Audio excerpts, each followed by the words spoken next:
A is essential. So let me record the Q&A. I'm going to speed it up a bit though. So just as to save some time, because I see there's a lot of time left in this. Yeah. So let's get it.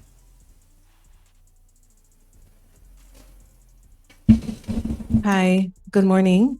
My name is Sashana Small. I'm a reporter at the Glino. I have questions for both of you. Jesse, as it relates to the graph that you showed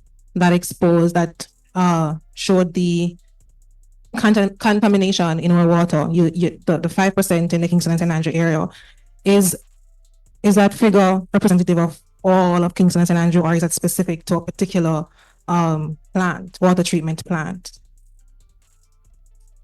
Embarrassing. You're saying essentially that the water that we're drinking is unsafe.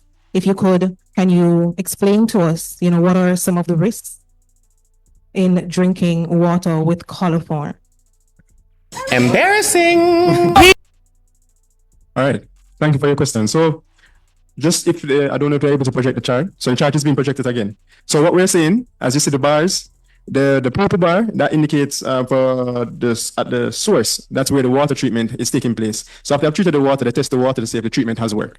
And the yellow bar is in distribution, that means at your pipes. So what we are saying is that in Kingston and St. Andrew, in some sections, especially your rural areas, so for example, persons who are served from the Bvrfam water treatment plant, Susie Spring, Bolo, those areas, and there are other water treatment plants in rural areas that are affected, they will be getting this, they will have been getting this contaminated water. Now, the NWC, in their admission, after they admitted finally that they were having challenges, they have said that they have done flushing of the lines and so on to make the water safe for consumption for these residents. However, based on my visit to some of these sites, I know that more needs to be done in order for you not to have these results, to get these results back into the normal range. So that 5% coliforms you see running across the line going across, that's the standard. So anything above that is we're having issues, and you can see for the rural areas it's significantly above, and for your distribution for Kingston, St. Andrew, meaning urban centers, it's right at the borderline. So you asked about the coliforms. So the coliforms. So the water in the area is at a 23% level of coliform before it's treated. When it's treated, it goes to 17, which is still too high over the safety line. That is more than 3 times the amount of coliform that rate that's supposed to be in the water. What is man doing? Mighty God. These are organisms that are present in the intestines of warm-blooded animals, and also they're found in soil. So they're used as an indication of the quality of your water. So if you're having high levels of coliform, so these are bacteria or germs in the water, having high levels, it means that your treatment isn't working or your water supply is contaminated.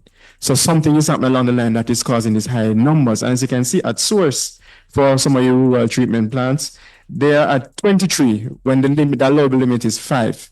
So what you could have happening is persons being exposed. So when you have high levels of coliform, it don't only mean that it's only coliforms present in the water, because they are indicator organisms. It means that they could have viruses in the water too as well, parasites in the water too as well. And as you know, parasites can damage the organs, they can damage the intestines. Viruses can cause diarrhea, vomiting, illnesses like that. What you have happened. What can go so? Dolphy Wagwan. What the hell? Oh my God! No way! People like and share the content here. What has been saving us for the most part, especially persons in the rural areas, is that a lot of persons who can afford it, they buy water. That is part of the thing that has been happening, but it's not. That doesn't guarantee your safety, because when you have contaminated water in one area, you do not know where that water will end up. Because why I'm saying that is that people catch that water and then transport it to other areas. They use it for cooking in other areas. And when you buy water from water trucks, some of them, they go to these rural areas that are not as heavily monitored to get the water from the line. And then they come and sell it to different areas, even some water shops too as well. Oh my God, I never thought about that. So not because the water is in this area, you cannot calculate how far the water will end up. That is a very good point. My goodness, I never thought of that, you know. No, we did in a class today. So what you have happening, once you have them putting out water that is not safe, that don't meet their own standards, it means that you are putting the entire population at risk. And sometimes when people get sick, they don't believe that is probably coming from the water. They probably attribute it to other source because they're expecting high quality water that should be coming from the pipe. But what we are saying is that if your own results are showing that it's not meeting the standards, you need to do something to not expose the public to this. Man, listen. I have a question as well for Dr. Dawes. Dr. Dawes, the report that you cited was done last year, and I've spoken to administration at KPH, and they said that since that assessment was done, steps were taken to address the mole in those areas that you highlighted, the urology areas and so forth. Are you disputing this? Anybody can say that they're taking steps, but what sort of steps? If they're definitive steps, then there shouldn't be any problem at all for the clinics to be moved back into the areas that they have taken steps to address. You see, I tell people, you know, you have to listen to the politicians when them talk, you know. Right? You're taking steps. What steps? How far does those steps go? Does it take you from here to the ocean or from here to inland? Right? Are those efficient steps? Are the steps that you're taking changing anything for the positive? You can't take all type of step. You can't step in a one place and say I take step. What does that mean? So the media, we the media have to do a better job. And especially the mainstream media. When asking these people questions, you see, journalism is an art, you know. Journalists have to be fierce and they have to be sharp. Because when she asked the healthcare minister that and he gave her that answer, yes, Mr. Tufton, you say you're taking steps. What are these steps and how effective have they been to making sure that the hospital can be open without mold? How long is the steps going to take? Is there a timeline? What is the timeline? So we can expect the hospital to be open at this time. They don't ask these questions. They just hear them say it and that's it. Right? They can't. The clinics are held in another area and they have partitions and less rooms than before because it is still not rectified. And this is the same thing I was speaking about before. The administrations of the institutions need to stop covering up for the policymakers at the Ministry of Health. If they continue to do so, then they're going to be thrown under the bus and we'll never solve the problems. So to make a vague statement like steps were taken, it is not telling the truth. It is specious. It may seem like they were addressing it, but it is not being addressed. It has not adequately been addressed. And if we continue along this path, we're going to get Cornwall 2.0. Cornwall 2.0. Mighty God. Help. We key out of the ladder right. Need divine intervention. With right. People, Dalfi, what you say? You feel sad the water you drink me that happened to you? Whoa. Thank you. We recognize Jason Cross online from the Jamaica Observer. Please unmute and go ahead with your question. Hi, morning everyone. Hi, Nickesha. Dr. Dawes, over what period did those overseas trips happen? And based on the information that you have, where did the minister go? Well, from now on, I've made a commitment not to share or say anything publicly without having my receipts. And I literally have my receipts right here, and we can make them the redacted itinerary available to the public that shows that the business class tickets, they are over $3.3 million. Yo, I love this. Yo, I'm enjoying this. I like when people that lie get caught in their lie. I am loving this. We need more exposure. Yes. Yes. Thank you, Mr. Dawes. Publish the receipts. Let me find it. Man, let me look on Twitter if they published them already. With the only economy legs in and out of Jamaica. So that can be made available for your perusal. As to why he's there and why he's traveling, that can be ascertained from the Ministry of Health. Do you have a follow-up, Jason? Another question for you, Dr. Dawes. Are you satisfied with the government's response with the Cuban doctors and their relationship with Jamaica?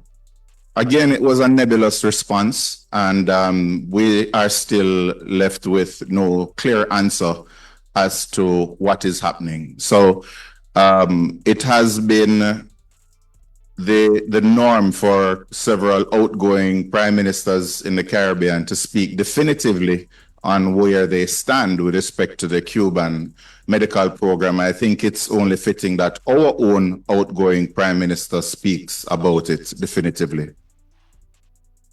Another question here says, any update on the billions of dollars unaccounted for at the Ministry of Health?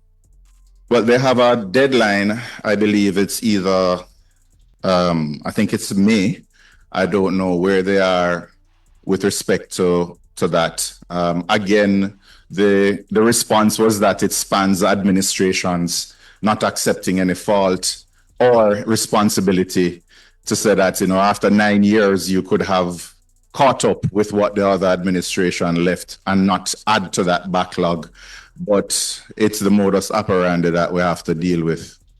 We just hope that we can get some fulsome answers, because there are some serious questions that need to be asked about the spending of taxpayer dollars at the Ministry of Health. And I think nothing short of a fulsome audit of some projects would be warranted.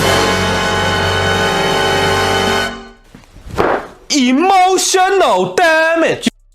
Empress 30, how you doing? What did you say, Mr. Dawes? A fulsome what? It's the modus operandi that we have to deal with. We just hope that we can get some fulsome answers, because there are some serious questions that need to be asked about the spending of taxpayer dollars at the Ministry of Health. And I think nothing short of a fulsome audit of some projects would be warranted when we assume office. There's a question for Councillor Jesse James. I agree. What's your message to residents of Kingston and St. I Andrew? agree. Should they be drinking water from their pipes today? Right, so my message based on the response from until NWC comes out and share the results, and also tell us the infrastructure work that was done to improve the water treatment process in a lot of these facilities. They should definitely, I recommend they should always boil the water before you drink it. And I know a lot of persons use household filters. Those are also helpful to as well to get some of the contaminants out of your pipe. And you see the evidence too. When you're changing those filters, you see what is left back in them too as well. So, and wherever you are, not only in Kingston and St. Andrew, but on the island, and you're getting any indications of poor water quality, to report it. And we want all the municipalities across the island to pay attention to the reports that are coming in from both NWC and the Ministry of Health, and to question where these samples were taken and when they were taken.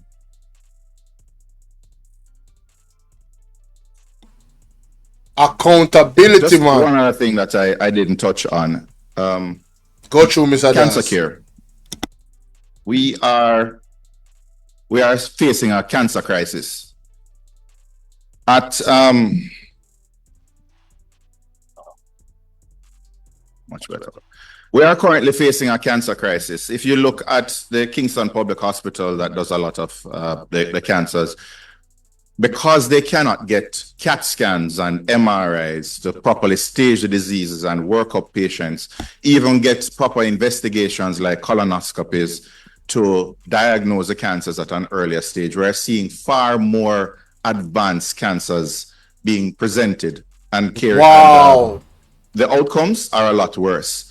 Since they stopped the outsourcing of diagnostic equipment, the government stopped paying for it. A lot of people who cannot afford these diagnostic equipment simply cannot get them. And so they have to wait for inordinately long periods of time to come up with the funds before they can get these scans, and that delays definitive treatment. It simply means that if you are poor and cannot afford to pay for private diagnostics right now, you are far worse than somebody who can call in a favor or find the money to pay for such diagnostics. It has reached even the point where simple hernias, we're not operating on simple hernias, we're operating on hernias when they get complicated and present as an emergency. This is just showing you how bad things are, because these are the conditions that, if treated in a timely manner, would never get to the stage where there are an emergency. But we are facing a cancer crisis in Jamaica, and the numbers are telling us the true picture. Why, people? That one is serious. And the reason why I'm going to even comment on it is because what has just come to my mind is the amount of imported food that the government is importing. That's only going to compound the situation, you know? The imported food is only going to compound the situation, ladies and gentlemen. No, sir. Thank you very much, Dr. Dawes and Councillor Jesse James. Jason Cross asked earlier, where is the Minister of Health at this time? And as Dr. Dawes outlined to you, we have a copy of his particulars. It's not our practice to make these public, but we believe in transparency and accountability. And we know the Minister of Public Relations, the Minister of Public Health and Wellness, Mr. Tufton, will come to the public with his own spin on this. What has been brought to our attention is that he's somewhere in Asia, somewhere in India, Dubai, Manila, Hong Kong, Delhi, New York, somewhere along that trip. Doing what? We don't know. Could it be that he's searching for replacements for the Cuban doctors who've served Jamaica well over the multiple years? Could it be that he's on a personal trip? We are not sure. We also do not know if it is a taxpayer that is paying for this $3.3 million trip, but we hope that when he gets back home safely, he will alert the country as to the nature of his trip. What we've heard here today confirms what Jamaica already knows. Our healthcare system is stretched to a breaking point, and the government is not moving apace with urgency or the focus that the moment requires. With operating rooms shut, wards compromised, and basic medical tools out of reach, can we honestly say that an expensive trip overseas right now should be the priority of the minister and the leadership at the Ministry of Health? These are questions of priorities, of leadership and responsibility to the Jamaican people. The People's National Party is demanding more than just acknowledgement. We're demanding action. Immediate remediation at the KPH, independent testing, and full transparency around hospital safety. We want strengthened systems to ensure our water supply meets acceptable standards. Is that too much to ask for? and clear accountability from the Ministry of Health on how funds are being spent. This is about the people. It's about ensuring that every Jamaican, regardless of status, has access to safe water, decent health care, and leaders who put Jamaicans first. This has been a press conference from the People's National Party, and we will continue to hold this government accountable, even if we have to drag them there. Do enjoy the rest of your day. That's what I'm talking about. Hey, y'all, please remember to hit the like button. I know y'all come in sometimes and y'all forget, but the main thing, man, y'all gotta hit the like button, man. My God. And share the live stream. Come on now. Stop playing. Support, support, support. The like button is free, heard? Yep.